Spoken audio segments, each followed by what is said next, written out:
Сәлем салудың нығметтері. Арайлым бұл үйге келін болғанына 7 жылдан аса уақыт болды.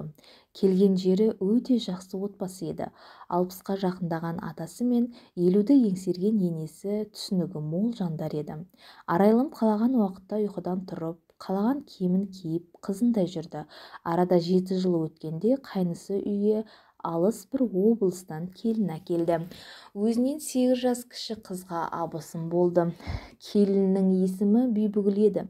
Бибігүл қарапайым ауылдың қызы еді. Күнде таңертең иіліп сәлемін салып, орамалын тастамай тағып жүрді.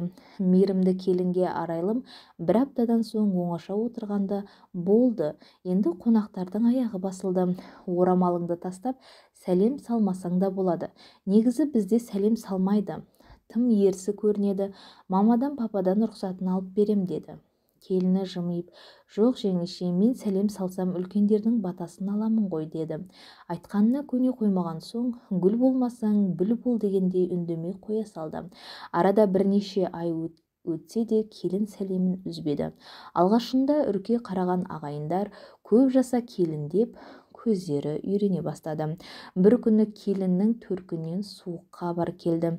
Бибігүлдің ағасы жол апатынан көз жұмыпты. Бұлар ақылдаса келе құданың ауылына келінді жалғыз жібермей, қасына атасы, күйеуі және абысыны Арайлым еріп баратын болып жолға шықты. Жаназаға үлгерді. Шулап жылаған адамдар, өте көп туыстар, ауылдың бүкіл адамы жиналып жаназасы да өтті. Бибігүлдің ағасының келіншегі жап-жас келіншек, аяғы ауыр екен. Бірде есін біліп, бірде есін білмей жылай-жылай күнді батырды. Етесіне Бибігүлдің төркініне күйеуі екеуін тастап, Арайлым атасы екеуі қайтатын болып ерте тұрды. Арайлым сонда байқады. Зыр жүгіріп қызмет жасап жүрген келіндердің барлығы сәлем салып орамал тағып жүр екен. Тіпті орта жасқа келген әйелдер де сәлем салғанда таң қалды. Барлығы таңертеңгі шайға отырды. Әлі қонақтары да көп еді. Дастархан жайылып, шай ішіліп жатқан бөлменің аяқ жағында келіннің бөлмесі бар екен. Бұлар шай ішіп бола бергенде көздері ісіп қызарып кеткен келін бөлмесінен шықты. Түнімен жылап, көздері ісіп кеткен-ау шамасы.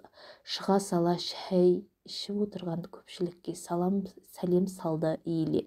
Сонда дастарханның аяғы жағында отырған енесі атып тұрып, келінін құшақтай алды. Ащы дауыспен, бауыр етім балам еді. Ажал келіп қапыда қанатымды қайырды. Жап-жас болған қызым-ау, мейірімсіз сұм тағдыр сәлеміңнен айырды деп бар даусымен жылады. Бұл сөздерге жыламаған жан қалмады. Арайлым денесі түршігіп кетті. Есіне келіннің сөздері түсті. Жеңеше, мен сәлемді күйеуімнің өмірі ұзақ болсын деп саламын ғой дегені енді түсінді.